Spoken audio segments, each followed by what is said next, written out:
नमस्कार विद्यार्थी मित्रो, स्वागत आहे तुमचं एमके कोचिंग क्लासेस मध्ये। आज आपण क्लास 6 चा जे सायन्स पाहणार आहोत। क्लास 6 चा महाराष्ट्र स्टेट बोर्डचं जे आहे तुमचं सेमी आणि इंग्लिश मीडियमला जे सायन्स आहे तुमचं ते पाहणार आहोत आणि तुमचा त्याच्यातला पहिला चॅप्टर पाहणार आहोत आणि त्या चॅप्टरचं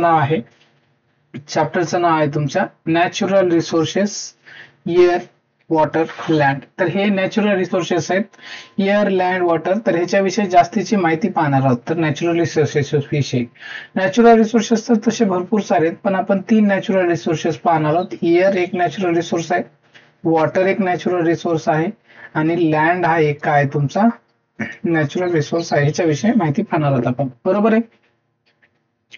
तर काय आहे, observe the picture along side and answer the question. म्हणजे हे तुम्हाला जे काही साइडचं पिक्चर दिसत आहे तो ऑब्झर्व करायचा आहे आणि तुम्हाला या प्रश्नाची उत्तरे द्यायची आहे, ठीक आहे। तर हे तुम्ही या प्रश्नाची उत्तरे देऊ शकता। तर ऑब्झर्व काय पहा, where do we see the birds. Birds तुम्हाला कुठे दिसत आहेत, तिथं पहा याच्यामध्ये तुम्हाला बर्ड्स दिसत आहेत का, हे पिक्चर मध्ये तुम्हाला बर्ड्स कुठे दिसत आहेत विचारले तर बर्ड्स इथं दिसत आहेत तुम्हाला, बरोबर आहे। इथे बर्ड्स दिसत आहेत तुम्हाला हे उडताना। तर where is the cow grazing. Cow म्हणजे काय, गाय। पहा इथं बर्ड्स म्हणजे काय, पक्षी। तुम्हाला आता जे काही लोकांना जर माहित नसेल बर्ड्स म्हणजे काय, शब्द पण लिहून घ्यायचं सोबत सोबत। बर्ड्स म्हणजे पक्षी आणि काऊ म्हणजे काय, काऊ म्हणजे गाय। काऊ म्हणजे गाय, ग्रेझिंग म्हणजे चरणे, म्हणजे चारा खात आहे, गवत खात आहे, ठीक आहे। ही दिसते तुम्हाला काऊ, गाय दिसते इथं गवत खायली, बरोबर आहे। गाय इथं गवत खात आहे। Locate the trees and the road. Trees म्हणजे झाड आणि रोड म्हणजे काय, रस्ता। ट्रीज आणि झाड, पहा रस्ता आणि काय करायचं तुम्हाला, हे लोकेट करायचंय तुम्हाला, काय, रोड। तर हे ट्री दिसते तुम्हाला, हे झाड दिसते, इथं झाड दिसते, इथं झाड दिसते आणि ते एक वाहन चाललेलं दिसते, कार दिसते का नाही, म्हणजे रस्त्यावरनच कार जात असते, असून कुठूनही जात नसते, त्यामुळे हा रस्ता आहे आणि झाड आहे, बरोबर आहे। Where does the river came from. Where does the river came from, how does it flow. River म्हणजे ही नदी, रिव्हर म्हणजे काय, रिव्हर शब्द पाठ करून घ्यायचे। रिव्हर म्हणजे काय, नदी, रिव्हर म्हणजे नदी। तर ही नदी कुठून आली, तर इकडून नदी येताना तुम्हाला दिसायली, तर ही नदी आहे। अशा प्रकारे इकडून या डोंगरातून नदी अशी इकडे चाललेली आहे, बरोबर आहे। Where is the aeroplane. Aeroplane म्हणजे काय, विमान। विमानाला आपण एरोप्लेन म्हणतो, बरोबर आहे, विमान। तर विमान कुठे दिसते तुम्हाला, विमान कुठे दिसायला बघा, तर विमान दिसायला तुम्हाला हे इथं दिसायला पहा, विमान। तर हे आहे तुमचं विमान, विमान दिसलं। त्याच्यानंतर where are the fish seen. Fish म्हणजे मासे, मासे कुठे दिसायले तुम्हाला, हे मासे दिसायले तिथे, बरोबर आहे। हे मासे दिसले का तुम्हाला, तर हे मासे दिसायलेत, मासे पाण्यात दिसायलेत। ऑन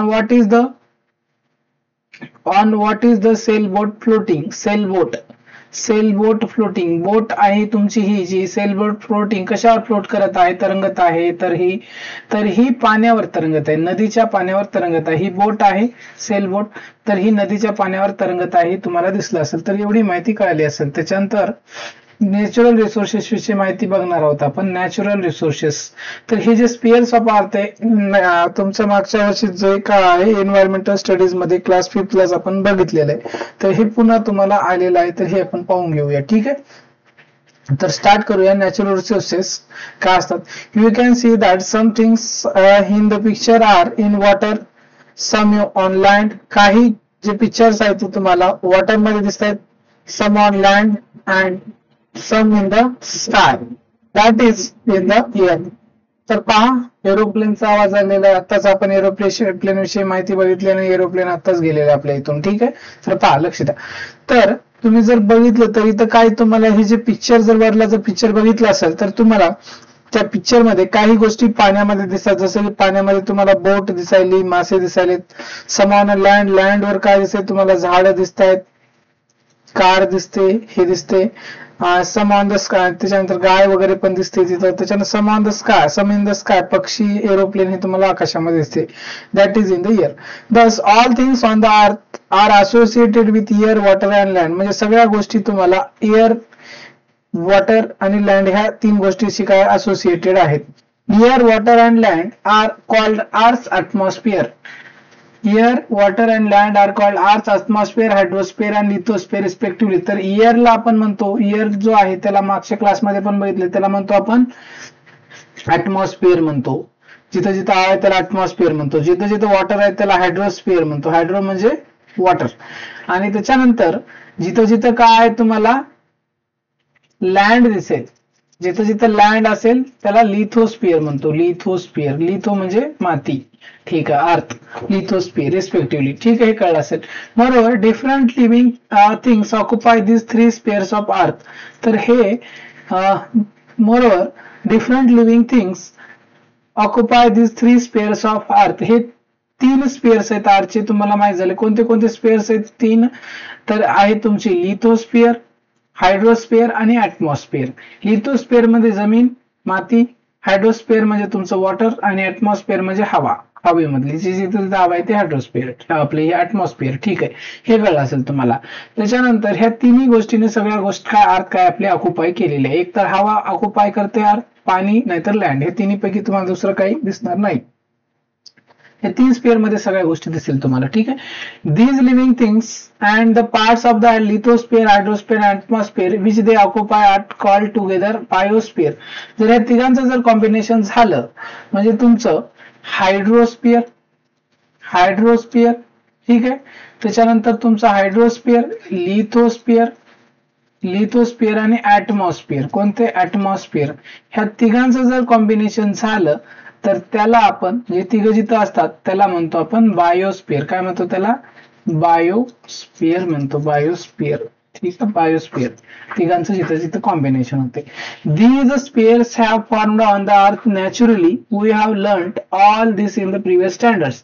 तर हे जे स्पेअर्स आहेत ते नॅचरली बनलेले आहेत आणि याच्याविषयी आपण मागच्या क्लासमध्येच म्हणजे इयत्ता 5वी मध्ये आपण चांगली माहिती बघितलेली आहे. The atmosphere is the layer of air that surrounds the earth. Atmosphere काय? Atmosphere is the layer of air.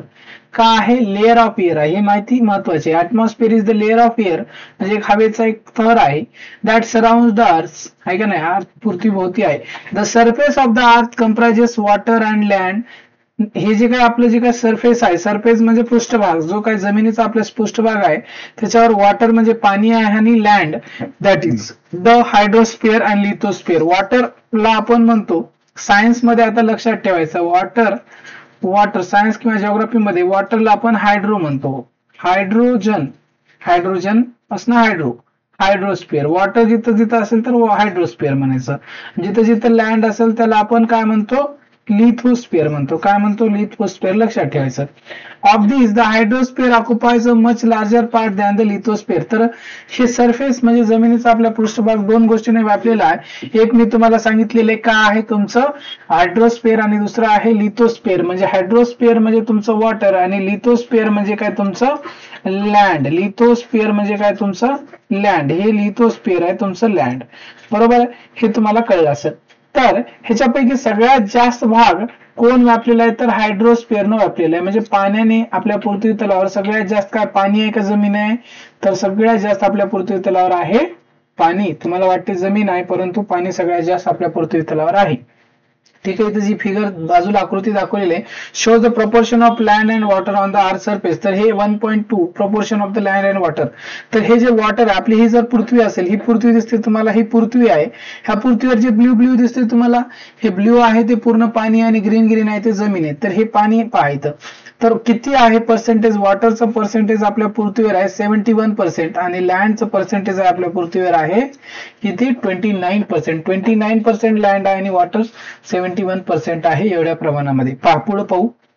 We also look upon these natural components in solid, liquid and gases form as a resources. In other words, we use them to fulfill our requirements. Let us now study all these three components in detail. तर आपण हे natural रिसोर्सेसला solid, liquid आणि गॅसेसच्या माध्यमातून पण आपण काय करतो? Form पाहतो. ठीक आहे, त्याच्याविषयी आपण काय करू आता डिटेल मध्ये पुढील भाग आपण बघूया. तर can you recall what are the 5 layers of the atmosphere? ऍटमॉस्फिअरचे आपण वेगवेगळे लेयर्स बघितले होते, आहे का नाही? तर ते लेयर्स तुम्हाला आठवतात का? त्यांनी विचारलेलं आहे. ठीक आहे, ते लेयर्स तुम्हाला आठवतात का? त्यांनी काय केलेलं आहे? विचारलेलं आहे. मागच्या क्लासमध्ये आपण वेगवेगळे काय केलेले आहे? लेयर्स वगैरे बघितलेले आहे. तर त्या लेयर्सचे म्हणजे मला काय करायचंय, नाव तुम्हाला आठवतात का नाही? त्या लेयरचे नाव काय करायचे तुम्ही कमेंट बॉक्स मध्ये कमेंट करायचे. किती? 5 लेयर्स आहेत. ठीक आहे, तर पुढे पाहू. पहा, एअर. एअर विषयी माहिती बघणार आहोत. The air in the atmosphere around the earth contains nitrogen, oxygen, carbon dioxide, 6 inert gases, nitrogen dioxide, sulphur dioxide, water vapour and dust particles. ही जी हवा आहे, आता तुम्ही हे अंडरलाईन करून देतो मी तुम्हाला, महत्वाची माहिती आहे. ही जी आपले हवा आहे ती हवा कशाने बनलेली आहे? The air in the atmosphere around the earth contains nitrogen, काय काय contains nitrogen, oxygen, carbon dioxide, 6 inert gases, nitrogen dioxide, sulphur dioxide आणि वॉटर वेपर म्हणजे पाण्याच्या वाफा आणि डस्ट पार्टिकल म्हणजे धुळीचे कण, एवढ्या गोष्टीच्या मिश्रणाने आपली हवा बनलेली. तुम्हाला हवेमध्ये एवढ्या गोष्टी दिसतील. ठीक आहे, तर पहा नेक्स्ट द ट्रोपोस्फिअर. पहा ट्रोपोस्फिअर विषयी माहिती बघितलेली. सगळ्यात खालचा जो स्फिअर आहे, असे आपण स्फिअर बघितले होते ऍटमॉस्फिअर मध्ये. खाल्ला सगळ्यात खाल्ला हा ट्रोपोस्फिअर होता. ट्रोपोस्फिअर, ट्रोपोस्फिअर. त्याच्यावर स्ट्रॅटोस्फिअर होता, स्ट्रॅटोस्फिअर. ठीक आहे, त्याच्यावर मेझोस्फिअर वगैरे हे अशा प्रकारचे बघितले होते आपण लेयर्स. ठीक आहे, तर जे the troposphere contains about 80% of the total mass of the gases in the air, while this proportion is about 19% in the stratosphere. तर ही जी माहिती बघितली असेल, तर हे जे सगळ्यात आता जे ऍटमॉस्फिअरचं जे काही वेट आहे, ऍटमॉस्फिअरचं आहे का ना, ऍटमॉस्फिअर मधलं जे वेट म्हणजे मास म्हणतो आपण, सायन्स मध्ये मास म्हणतो. ह्या ऍटमॉस्फिअर मधलं जे काही 80% जे काही मास आहे, मास म्हणजे साध्या भाषेत तुमच्या लेवलला तुम्ही समजून घ्या. मास म्हणजे काय? वजन म्हणा तुम्ही, सरळ सरळ. मास म्हणजे वजन, साध्या भाषेमध्ये समजून घ्या, जास्त कॉम्प्लिकेशन करू नका तुमच्या लेवलला. मास म्हणजे काय? वजन. जे काय तुमचं वजन आहे पूर्ण हवेचं, तर हे ट्रोपोस्फिअर मध्ये 80% आहे आणि स्ट्रॅटोस्फिअर मध्ये 19% आहे. तर हे 80% आणि 19% जर मिळवलं तर 99% जे काही वजन आहे तुमचं, ह्या दोनच लेअर मध्ये आहे. बाकीचं 1% वजन फक्त बाकीच्या सगळ्या 3 थरामध्ये आहे उरलेल्या.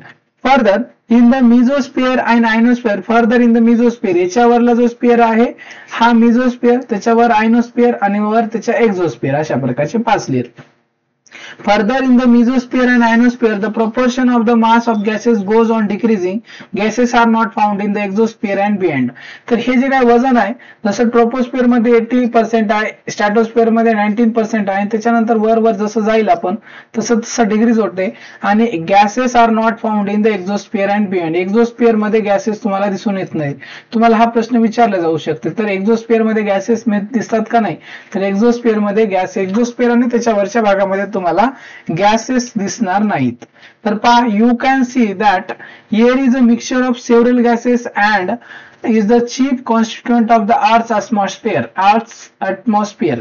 तर ही जी हवा आहे का ना, air is the mixture of several gases. तर एअर हे मिश्रण आहे, मिक्सचर म्हणजे मिश्रण, खूप साऱ्या गॅसेसनी आपली हवा बनलेली आहे. आणि ही जी हवा आहे and is the chief constituent of the earth atmosphere. अर्थच्या atmosphereचं chief काय म्हणजे, chief म्हणजे main constituent आहे. Besides these gases, air also contains water. ह्या गॅसेस शिवाय म्हणजे मोठ्या प्रमाणामध्ये आपल्या याच्यामध्ये atmosphere मध्ये हवा आहे आणि त्याच्या व्यतिरिक्त काय काय दिसून येईल? Besides these gases, air also contains water vapor. पाण्याच्या वाफा, वॉटर वेपर आहेत, पाण्याच्या वाफा आहेत, अँड डस्ट पार्टिकल्स म्हणजे धुळीचे कण सुद्धा तुम्हाला हवेमध्ये दिसतात. बरोबर आहे. तर या 3 गोष्टी तुम्हाला दिसतील. Several gases, water vapour, dust particles हे तुम्हाला हवेमध्ये दिसतील. डस्ट पार्टिकल म्हणजे धुळीचे कण. The amount of the gases in the air is the greatest nearer to the surface and decreases as we go higher and higher from the surface. जसं तुम्हाला कळलेलं आहे, जसे की हवा खाली जास्त असते आणि जसं जसं वर जाईल तसं तसं कमी होत असते, तसंच the amount of the gases in the air is the greatest in the near to the surface and decreases as we go higher and higher from the surface. तर हे जे काय हवा म्हणजे गॅसेस आहेत, ते वेगवेगळे जे काही गॅसेस तुम्हाला nitrogen, oxygen, argon, carbon dioxide आणि दुसरे जे काही गॅसेस आहेत ते जास्तीत जास्त तुमचे पृथ्वीच्या पृष्ठभागावर दिसतील. म्हणजे पृष्ठभागापासून म्हणजे पृथ्वीवर दिसतील, म्हणजे ट्रोपोस्फिअर मध्ये दिसतील. आणि जसं जसं तुम्ही पृथ्वीच्या पृष्ठभागापासून वर जासाल तसे तसे ते गॅसेस तुमचे काय होत जातील, रेअर होत जातील. Rare at a higher altitude. This is a air becomes rare at a higher altitude. म्हणजे जसं जसं तुम्ही वर वर जाता तसं तसं तुमची हवा काय होत जाते, पातळ होत जाते, विरळ होत जाते. ठीक आहे. The proportions of the constituents of the air and some of their uses are given here. तर जे काही तुमचे गॅसेस आहेत तर हे तुम्हाला या डायग्राम मध्ये दिसत आहेत. तर त्याचे काय युजेस काय आहेत, म्हणजे त्याचा उपयोग काय आहे, तर त्याच्याविषयी माहिती दिली. Some uses of gases in air. जे काही हवेमध्ये गॅसेस आहेत तर त्याच्या काय काय आपल्याला उपयोग आहे, फायदा आहे, त्याच्याविषयी आपण माहिती पाहणार आहोत. तर नायट्रोजन हा जो गॅस आहे तो सगळ्यात जास्त प्रमाणामध्ये 78% आहे. तर इथं वाटलं तर इथं तुम्हाला इथं डायग्राम दिली आहे, तर इथं दिलेलं आहे नायट्रोजनचं प्रमाण किती आहे, 78%, ऑक्सिजन 21%, आर्गॉन 0.9%, याचं एक्झॅक्टली 0.93% आहे. काय 0.93% आहे. ठीक आहे. कार्बन डायऑक्साइड 0.04% आणि बाकीचे उरलेले 0.07%. ठीक आहे. इथपर्यंत तुम्हाला कळलं असेल. तर पहा, तर आपण याच्याविषयी माहिती बघूया. नायट्रोजन किती आहे, 78%. ठीक आहे. नायट्रोजन कशासाठी मदत करतो आपल्याला, काय काय फायदा आहे नायट्रोजनचा आपल्याला, हवेमध्ये जो नायट्रोजन आहे तर त्या नायट्रोजनचा आपल्याला काय फायदा आहे आपण बघणार आहोत. Nitrogen helps living things to build the necessary proteins. Nitrogen कशासाठी मदत करतो, हेल्प्स लिव्हिंग थिंग्स म्हणजे काय, जे काय सजीव आहेत, to build the necessary proteins बनवण्यासाठी आपल्याला मदत करतो. म्हणजे जे काही लिव्हिंग थिंग्स आहेत आहे का नाही, जे सजीव आहेत त्यांना प्रोटीन बनवण्यासाठी नायट्रोजन मदत करत असतो. It is useful in the production of अमोनियाच्या प्रोडक्शनसाठी and in air tight packaging of food stuffs. पहा, हे नायट्रोजन काय, जे काही लिव्हिंग थिंग्स आहेत आहे का नाही, जे काही वनस्पती वगैरे आहेत त्यांना प्रोटीन्स बनवण्यासाठी मदत करतो. एक दुसरं काय आहे, त्याच्यानंतर हे अमोनियाचं जे प्रोडक्शन आहे, अमोनियाच्या प्रोडक्शन बनवण्यासाठी नायट्रोजनची मदत होते. आणि त्याच्यानंतर air tight packaging of food stuff. जसे तुम्ही चिप्सचे पॉकेट खाता ना, सगळेजण चिप्स खात असतील, तुम्हाला सगळ्यात फेवरेट असेल चिप्सचे जे पॉकेट खाता, तर त्या पॉकेटमध्ये तुम्हाला हवा दिसते, बरोबर आहे का नाही, पॉकेट भरलेला असतो, त्याच्यामध्ये हवा असते. तर ती हवा दुसरी कोणती नसून ती नायट्रोजनची हवा असते. काय असते, नायट्रोजनची हवा असते. तुम्हाला कळलं असेल. तर तुमच्या जे चिप्सच्या पॉकेटमध्ये जी हवा असते ती कशाची असते, नायट्रोजनची हवा असते. पुढे पहा, ऑक्सिजन. आता ऑक्सिजन विषयी माहिती पाहायचंय. आणि ऑक्सिजनचं प्रमाण किती आहे हवेमध्ये, तर 21%, 21% इतकं प्रमाण आहे हवेमध्ये. Oxygen necessary for respiration in living things and for combustion. तर ऑक्सिजनचे दोन महत्वाचे उपयोग आहेत. एक काय आहे, रिस्पायरेशन, म्हणजे आपण जे श्वासोश्वास घेता ऑक्सिजन, त्याच्यासाठी, म्हणजे सगळे जे सजीव आहेत ते श्वासोश्वास घेतात म्हणजे रिस्पायरेशन करतात, त्याच्यासाठी महत्वाचं आहे. बिना ऑक्सिजनचा आपण जगू शकतो का, बिना ऑक्सिजनचा आपण सजीव जे आहे ते जगू शकत नाही. तर ऑक्सिजन सजीवांसाठी आपल्यासाठी खूपच महत्वाचं आहे. आणि दुसरं काय आहे, कंबशन. म्हणजे काय, कंबशन म्हणजे एखादी कोणती तुम्ही जे मेणबत्तीचा एक्सपेरिमेंट केला नसेल तर पहा, करू शकता तुम्ही. म्हणजे जे काय तुम्ही असं जाळ करता, आग पेटवता, म्हणजे तुमचा गॅस चालत असेल, मेणबत्ती चालत असेल, चुलीवर जे स्वयंपाक करता चूल चालत असेल, जे काही तुमचा जाळ आहे, आग आहे, त्याला जळण्यासाठी, कोणत्याही गोष्टीला जळण्यासाठी ऑक्सिजन मदत करत असतो. कोण मदत करत असतो, ऑक्सिजन. जर ऑक्सिजन तिथे संपला, ऑक्सिजन नसला तर ती तुमची आग ऑटोमॅटिकली विझून जाईल. तर तुम्ही अशा प्रकारचा एक एक्सपेरिमेंट करू शकता. काय करायचं, तुम्ही मेणबत्ती घ्यायची, अशा प्रकारची मेणबत्ती घेतल्या, मेणबत्तीला काय करायचंय, तुम्हाला पेटवायचं आहे. मेणबत्ती पेटली तर ठीक आहे, मेणबत्ती अशा प्रकारे पेटल, ठीक आहे, पेटली तर या मेणबत्ती पेटवायची आणि त्याच्यावर काय करायचं, असा उघडा असा आपला काचेचा ग्लास ठेवायचा आहे, काचेचा ग्लास, जेणेकरून तुम्हाला दिसेल. मेणबत्ती पेटवायची, एक उघडा काचेचा ग्लास ठेवायचा आहे. तर हे काचेचा ग्लास ठेवल्याच्या नंतर इथं काय हवा असणार आहे इथं आजूबाजूला. मग ही हवेमध्ये तुम्हाला माहिती आहे ऑक्सिजन आहे, तर हा ऑक्सिजन घेते आणि ही मेणबत्ती जळत. पण काही कालावधीनंतर हा ऑक्सिजन इथला ऑक्सिजन संपून जाईल आणि इकडून ऑक्सिजन वगैरे मिळणार नाही. काचेचा ग्लास ठेवला, एक टेबलवर ठेवायची मेणबत्ती आणि त्याच्यावर ठेवायचा ग्लास, जेणेकरून दुसरी हवा त्या ग्लासमध्ये जाणार नाही, काही छिद्र वगैरे राहणार नाही. मग काही वेळानंतर ही मेणबत्ती काय होईल, बंद होईल. काय होईल, बंद होईल म्हणजे विझून जाईल. मेणबत्ती काय होईल, विझून जाईल. का विझते, कारण हिला ऑक्सिजन पुरवठा होत नाही, जो ऑक्सिजन होता तो संपलेला असेल ग्लासच्या मधला, त्यामुळे ही विझून जाईल. तर तुम्हाला एक गोष्ट लक्षात आली असेल, तर जी काय तुमची काय आपण गॅस चालवतो, मेणबत्ती गॅस चालतो, मेणबत्ती चुलीवरचं जे काही आग लागलेली असते कुठे, त्याला बिना ऑक्सिजनचं ते चालत नाही. ऑक्सिजन जर संपला तर ते ऑटोमॅटिक काय होते, ते विझून जाते जी आग आहे ते. कार्बन डायऑक्साईड, त्याच्यानंतर आपल्याला बघायचं कार्बन डायऑक्साईड किती आहे, 0.03% आहे तुमच्या वातावरणामध्ये, बरोबर आहे, 0.03%. कार्बन डायऑक्साईड विषयी माहिती पाहू. Plants use it for producing their food used in fire extinguishers. जे फायर एक्सटिंग्विशर्स आहेत, आग विझवण्याची, तुम्ही बघितलं असेल, आग विझवण्याची छोटा असं तो सिलेंडर असतो, सिलेंडर, गॅस सिलेंडर बघितलं असेल, छोटे कुठे दवाखान्यामध्ये किंवा इंडस्ट्रीमध्ये कुठे ते असे लटकवलेले असतात फायर एक्सटिंग्विशर्स, त्याच्यामध्ये कार्बन डायऑक्साईडचा वापर होतो. आणि त्याच्यानंतर प्लांट्स म्हणजे आपल्या ज्या वनस्पती आहेत, त्या वनस्पती स्वतःचं अन्न बनवण्यासाठी काय करतात, कार्बन डायऑक्साईडचा उपयोग करतात. जे काही वनस्पती स्वतःचं अन्न बनवण्यासाठी कार्बन डायऑक्साईडचा काय करतात, उपयोग करतात, हे तुम्हाला कळलं असेल. त्याच्यानंतर आर्गॉन, नेक्स्ट काय बघायचं तुम्हाला, argon used in electric bulbs. Argon कशामध्ये यूज करतात, argon used in electric bulbs. Electric bulb जे आहेत आपले, इलेक्ट्रिक बल्ब्स मध्ये आर्गॉनचा उपयोग केला जातो. त्याच्यानंतर helium used for obtaining low temperature and also for generating lift in airships. हे हेलियमचा वापर कशामध्ये, काय, ऑब्टेनिंग लो टेम्परेचर आणण्यासाठी, त्याच्यानंतर जनरेटिंग लिफ्ट इन एअरशिप्स. ठीक आहे, एअरशिप्स मध्ये पण याचा उपयोग केला जातो हेलियमचा. त्याच्यानंतर हे हेलियम वगैरे आपला ह्याच्यामध्ये पण यूज केलं जाते, आपल्या फुगे बिगे याच्यामध्ये वगैरे. ठीक आहे, सोडून द्या आता, चला. तर निऑन. त्याच्यानंतर नेक्स्ट गॅस बघायचं आपल्याला. सगळ्यात महत्वाची गॅस तुमचा नायट्रोजन, ऑक्सिजन, कार्बन डायऑक्साईड आहे.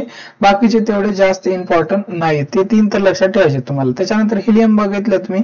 Neon used in decorative lights and for street lighting आणि डेकोरेटिव्ह लाइटिंग साठी निऑनचा वापर करतात. त्याच्यानंतर क्रेप्टॉन युज्ड इन फ्लोरोसेंट ट्यूब्स आहेत त्याच्यामध्ये यूज केला जातो. आणि झेनॉन युज्ड इन फ्लॅश फोटोग्राफीचा तुम्ही फोटो काढताना जो फ्लॅश पडतो, तर त्याच्यामध्ये काय यूज केला जातो, तर झेनॉन यूज केला जातो. काय केलाय, झेनॉन नावाचा गॅस यूज केलेला जातो. ठीक आहे, हे तुम्हाला गोष्टी कळल्या असतील. तर इथपर्यंत माहिती कळली असेल. ह्याच्यावरली जी काही माहिती राहिली ती मी सांगतो तुम्हाला. पहा, तर जे आहे तुम्हाला कॉन्स्टिट्यूएंट कळलं असेल, proportion of the various gases in the year. तर हे लक्षात ठेवायचं आणि पाठ करायचं. म्हणजे हवेमध्ये कोणत्या गॅसेसचं किती प्रमाण आहे तो पाठ करायचं. तर सगळ्यात जास्त प्रमाण आहे नायट्रोजनचं, 78% इतका नायट्रोजन हवेमध्ये आहे. 2 नंबरला आहे तुमचं ऑक्सिजन, 21% आहे. 3 नंबरला आर्गॉन आहे, 0.93%. 0.9 दिले पण 0.93% पाठ करा तुम्ही. 0.93% इतकं काय आहे, हे आर्गॉन आहे. कार्बन डायऑक्साईड 0.03% आहे. आणि बाकीचे जे काय आहे 0.07% उरलेले आहेत. ठीक आहे, चला. तर इथपर्यंत कळलं असेल तुम्हाला. ह्याच्यानंतरचा पार्ट आपण बघूया. तर ऑलवेज रिमेंबर, काय लक्षात ठेवायचं तुम्हाला, तर पहा, हे लक्षात ठेवायचं. The living world on the earth is sustained due to the balance between various gases and other constituents of the air. जे काही आपलं जग आहे का नाही, ही पृथ्वी तलावरली जी सजीव सृष्टी आहे, कशामुळे राहते, balance between various gases.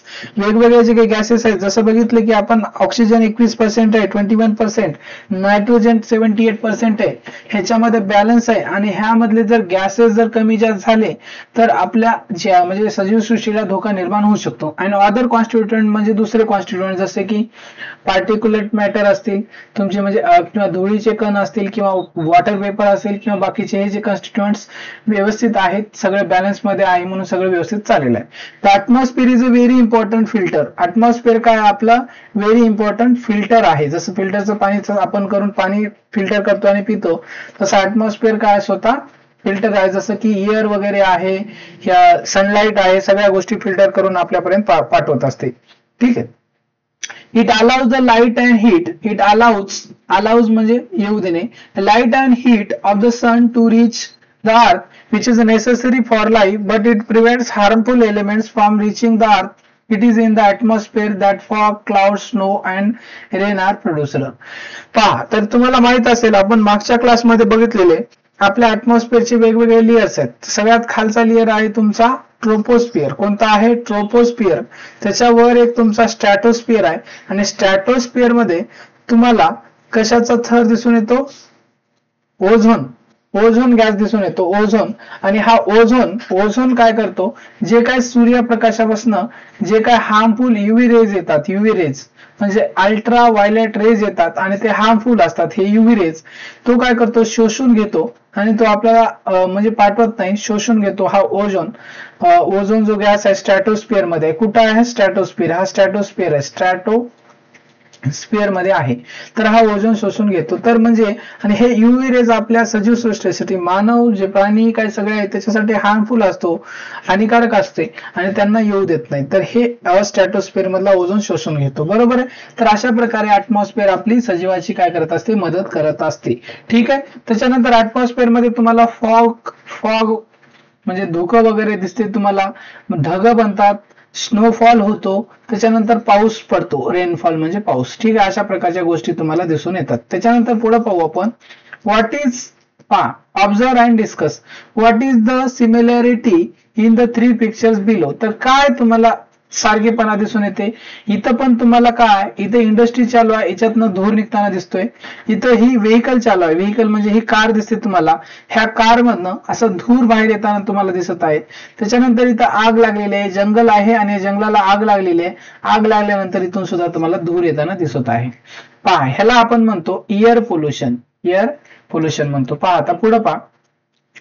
All the above picture show large scale emission of smoke. तर हे वरले सगळे पिक्चर काय दिसतात? लार्ज स्केल, मोठ्या प्रमाणामध्ये. स्मोक म्हणजे काय? धूर. धुराला आपण म्हणतो स्मोक. पहा, एक एक शब्द पाठ करायचे. तुम्ही आता सेमीचे विद्यार्थी असाल किंवा सायन्स इंग्लिश मिडियमचे असाल, तुम्हाला शब्द माहित पाहिजे. जास्तीत जास्त शब्दावर तुमचे कमांड असले पाहिजे. जितके शब्द जास्त माहिती तेवढं तुम्हाला लवकर समजते. स्मोक म्हणजे धूर. ह्या सगळ्या याच्यामधनं तुम्हाला धूर मोठ्या प्रमाणामध्ये निघताना दिसते through different agencies. This smoke directly mixes with the atmosphere, disturbing the balance between the constituent of the air. This is called air pollution. तर हे जे तुम्हाला हे जे काही वेगवेगळे, हे इंडस्ट्री आहे, ही गाडी आहे, त्याच्यानंतर जंगलाला आग लागलेली आहे, त्याच्यामध्ये मोठ्या प्रमाणामध्ये हा धूर निघतो आणि धूर निघून हवेमध्ये जातो आणि हवेमधलं जे काही एअर मधलं जे बॅलन्स आहे, आपण बघितलेले वेगवेगळे गॅसेस आहेत, सगळं आहे, त्याचं बॅलन्स बिघडू शकतो. मोठ्या प्रमाणामध्ये जर असं आपण धूर इमिट करत राहिलो दररोज, तर हा जो हवेचा आहे ते बॅलन्स काय करू शकते? बिघडू शकतो. आणि त्याच्यामुळं मग हे अशा प्रकारचा धूर मोठ्या प्रमाणात निघत असेल तर त्याला काय म्हणतो आपण? Air pollution. This is called air pollution. Harmful gases are given out through combustion of fuels in vehicles and in big industries, and also through incomplete combustion of fuels like wood and coal. As a result, air pollution is increasing day by day. तर air pollution म्हणजे अशा प्रकारचे air pollution कशामुळे होते? तर मोठ्या प्रमाणामध्ये हे इंडस्ट्री आहे का नाही, बिग इंडस्ट्रीज, म्हणजे मोठ्या इंडस्ट्रीमध्ये मोठ्या प्रमाणामध्ये काय इंडस्ट्री चालू आहेत, त्यामधनं धूर बाहेर पडतो. त्याच्यानंतर incomplete combustion of fuels. Incomplete म्हणजे काय? इनकम्प्लीट कंबशन ऑफ फ्युएल्स म्हणजे जे काही, वूड म्हणजे लाकूड आणि कोल म्हणजे दगडी कोळसा. कोल म्हणजे इथं आपण दगडी कोळशाविषयी गोष्ट करतोय आपण. ठीक आहे. वूड म्हणजे लाकूड आणि दगडी कोळसा हे चांगल्या प्रकारे जळत नाही आणि इनकम्प्लीट कंबशन होते. आणि इनकम्प्लीट कंबशन झालं म्हणजे चांगलं जळालं नाही तर ते त्याच्यापासून मोठ्या प्रमाणामध्ये काय निघतो? धूर निघतो आणि त्याच्यामुळे धूर निघाल्यामुळे एअर पोल्युशन होते. ठीक आहे. आणि एअर पोल्युशन हे दिवसेंदिवस काय होते? वाढत चालले. Harmful substances release in air through combustion of fuels. हे जे कंबशन ऑफ फ्युएल्स म्हणजे जे वेगवेगळे फ्युएल्स आहेत, जसं की आपलं पेट्रोल, डिझेल, कोल, वूड हे आहे, यांचं कंबशन झाल्याच्या नंतर म्हणजे हे जाळल्याच्या नंतर ह्याच्यामधनं जे काय हार्मफुल म्हणजे जे घातक का आहेत, ह्याच्यामधनं गॅसेस रिलीज होतात. गॅसेस, तर ते कोणते कोणते घातक गॅसेस आहेत? तर युजफुल गॅसेस आपण बघितलं तर ऑक्सिजन, नायट्रोजन हे आपल्यासाठी युजफुल गॅसेस आहेत. तर घातक गॅसेस वगैरे कोणते आहेत ते आपण बघू. Nitrogen dioxide. नायट्रोजन डायऑक्साईड हे घातक आहे. कार्बन डायऑक्साईड घातक आहे. कार्बन मोनॉक्साईड, पहा कार्बन डायऑक्साईड म्हणजे CO2, कार्बन डायऑक्साईड म्हणजे 2, डाय म्हणजे 2, ऑक्सिजन, डायऑक्साईड म्हणजे ऑक्सिजनचे 2 मॉलिक्युल्स. पहा कार्बन डायऑक्साईड, कार्बन मोनॉक्साईड म्हणजे CO, त्याच्यानंतर सल्फर म्हणजे ठीक आहे, यस, पाही सोडून द्या. नायट्रोजन डायऑक्साईड म्हणजे N2, हे अशा प्रकारचे, हे नाव लक्षात राहिले तर ठेवा, नाही तर नाही. म्हणजे घातक कोणते कोणते आहेत सबस्टन्सेस हार्मफुल हे रिलीज होतात कंबशन मुळे, हे लक्षात ठेवा. Nitrogen dioxide, carbon dioxide, carbon monoxide, sulphur dioxide आणि सूट. सूट म्हणजे काय? हा सूट म्हणजे काय? आपल्या जे तुम्ही कपडे घालता तो सूट नाही. सूट म्हणजे काय? तुम्ही एखादी जाळ्यात तुम्ही काय केलं, समजा ऊसाचा पाचोळा, ऊस असेल, ऊसाचं पाचट असेल किंवा तुम्ही कडबा असेल किंवा गवत वगैरे जाळल्याच्या नंतर जे काही छोटे छोटे राखीचे असे कण असे हवेत उडतात, छोटे छोटे, आहे का नाही, राख, आणि त्याच्यानंतर जे जळलेले ते हवेत उडतात आणि उडून येतात, आहे का नाही. पाचट वगैरे जाळल्याच्या नंतर पाला पाचोळा, त्याला सूट म्हणतो आपण. काय म्हणतो? सूट. हे कळलं असेल. तर आता ओझोन लेअर विषयी माहिती मी तुम्हाला सांगितलेली आहे आणि ओझोन लेअरची माहिती त्यांनी इथं दिलेली पण आहे. ठीक आहे. तर ओझोन लेअरची माहिती दिली तर आपण बघू. There is a layer of ozone. ओझोनला आपण O2 O3 म्हणतो. Gas in the lower part of the stratosphere. तर हे कुठं आहे? स्ट्रॅटोस्फिअर मध्ये ओझोन लेअर आहे, मी तुम्हाला सांगितलेले. Ozone gas is not directly useful for the survival of living things, yet it is a very important for living things to have this layer of ozone at the high altitude around the earth. मी तुम्हाला सांगितलं की हे खाली आपल्या प्रकारचे असे layers आहेत. हा ट्रोपोस्फिअर आहे, त्याच्यावर स्ट्रॅटोस्फिअर आहे आणि या स्ट्रॅटोस्फिअर मध्ये तुम्हाला ओझोनचा लेअर इथं दिसून येतो स्ट्रॅटोस्फिअर मध्ये. तर हा ओझोनला O3 पण म्हणतो आपण.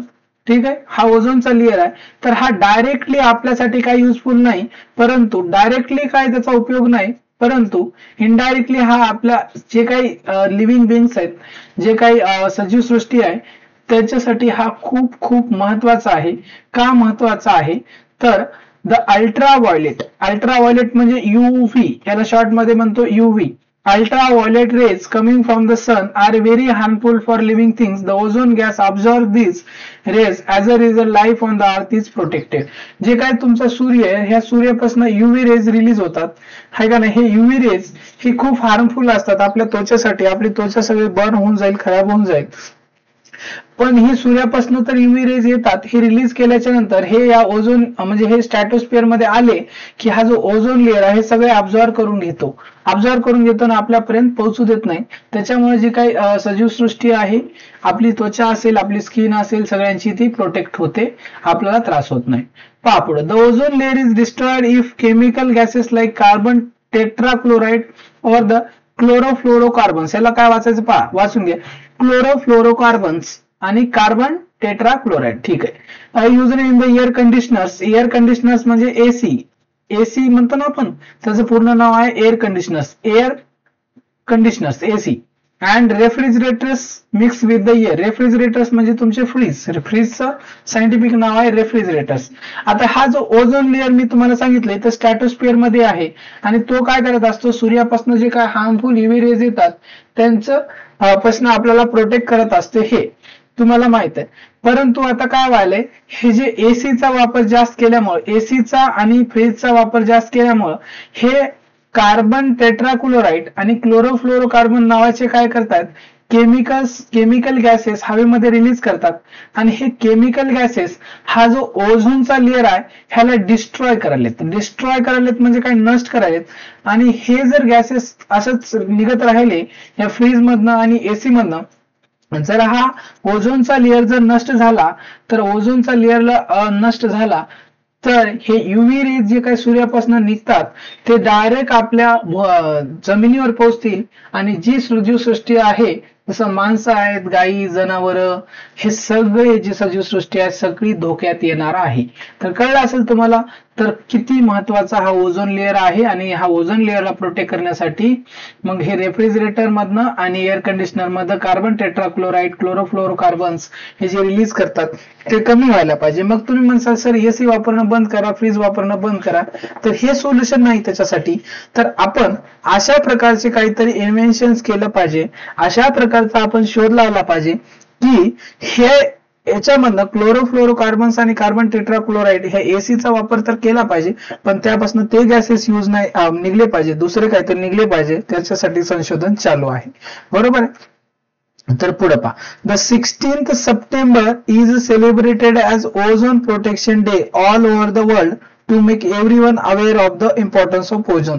तर 16 सप्टेंबर दरवर्षी ओझोन प्रोटेक्शन दिवस म्हणून साजरा केला जातो. ओझोन प्रोटेक्शन दिवस साजरा करण्यामागचं कारण एकच आहे की हे जे ओझोन लेअर आहे आपल्यासाठी खूप महत्वाचं आहे आणि त्याच्याविषयी काय जागरूकता निर्माण करणं गरजेचं आहे, म्हणून दरवर्षी हा दिवस काय केला जातो, साजरा केला जातो. आता त्यानंतर डू यू नो हे काय बघू. In metropolitan cities like Mumbai, Pune or Nagpur, boards are displayed at places of heavy traffic to show the proportions of the various constituents of the air at that place. Due to these boards, we can see that amount of harmful elements in the air. तर तुम्ही जर metro city मध्ये गेल्या, जसं की मुंबई, पुणे, नागपूर, तर तुम्हाला अशा प्रकारचे बोर्ड तिथं दिसतील आणि त्या बोर्डवर हा बोर्डचा एक फोटो काढलेला दिसते तुम्हाला. तर हे कुठलं आहे पहा, शिवाजीनगर एअर क्वालिटी फोरकास्ट. हे शिवाजीनगर एअर क्वालिटी फोरकास्ट आहे, तुम्हाला इथे दाखवलेलं आहे आणि ह्याच्यामध्ये कोणता गॅस किती प्रमाणामध्ये आहे ते दाखवलेले. तर ओझोन दाखवलेला आहे तुम्हाला, CO म्हणजे कार्बन मोनॉक्साईड, NOx म्हणजे नायट्रोजन ऑक्साईड, PM10 म्हणजे पार्टिक्युलेट मॅटर 10 आणि पार्टिक्युलेट मॅटर 2.5. PM म्हणजे पार्टिक्युलेट मॅटर म्हणजे काही धुळीचे कण आहे जे 10 mm चे आहेत, म्हणजे त्याची जाडी, आणि दुसरे आहे 2.5 mm चे, हे किती प्रमाणामध्ये धूळ आहे, किती प्रमाणामध्ये काय पोल्युशन CO NOx आहे ते तुम्हाला इथं दाखवलेलं आहे याच्याप्रमाणे या चार्ट मध्ये. पहा हे कळलं असेल. त्याच्यानंतर use your brain power. What would happen if there were no air on the earth. काय झालं असतं जर हवा जर नसली असती तर या पृथ्वी तलावर. तर तुमचा डोक्याचा वापर करायचा आणि याच्याविषयी काय करायला सांगितलं त्यांनी, विचार मंथन करायला सांगितलेलं आहे. त्याच्यानंतर आता आपण याच्याविषयी तर माहिती बघितल्याच, तर आता आपल्याला कशाविषयी माहिती बघायचंय, आता आपल्याला बघायचंय वॉटर विषयी माहिती. तर थोडं आपण काय करू, आपण किती चॅप्टर राहिला ते एकदाच बघूया आपण. जर जास्त राहिला असेल तर आपण काय करू, पुढच्या क्लासमध्ये बघू. ठीक आहे. तर बऱ्यापैकी आपलं चॅप्टर राहिलेलं आहे. ठीक आहे. तर काय करू, तर आजच्या क्लासमध्ये आपण काय करू, इथंच थांबूया. आजच्या क्लासमध्ये आज आपण इथंच थांबूया आणि पुढचा जो क्लास आहे तो पुढच्या क्लासमध्ये आपण वॉटर विषयी माहिती पाहू, वॉटर आणि लँड विषयी माहिती पाहूया. ठीक आहे, चालते. व्हिडिओ पूर्णपणे पाहिल्याबद्दल तुमच्या सर्वांचे मनापासून खूप खूप धन्यवाद. तुम्ही जर चॅनलवर नवीन असाल तर चॅनलला सबस्क्राईब करा आणि तुमच्या मित्रमैत्रिणींपर्यंत हे चॅनल नक्की शेअर करा आणि तुम्हाला आमचे व्हिडिओ कसे वाटतात हे सुद्धा नक्की कमेंट बॉक्समध्ये कमेंट करून सांगा. थँक्यू.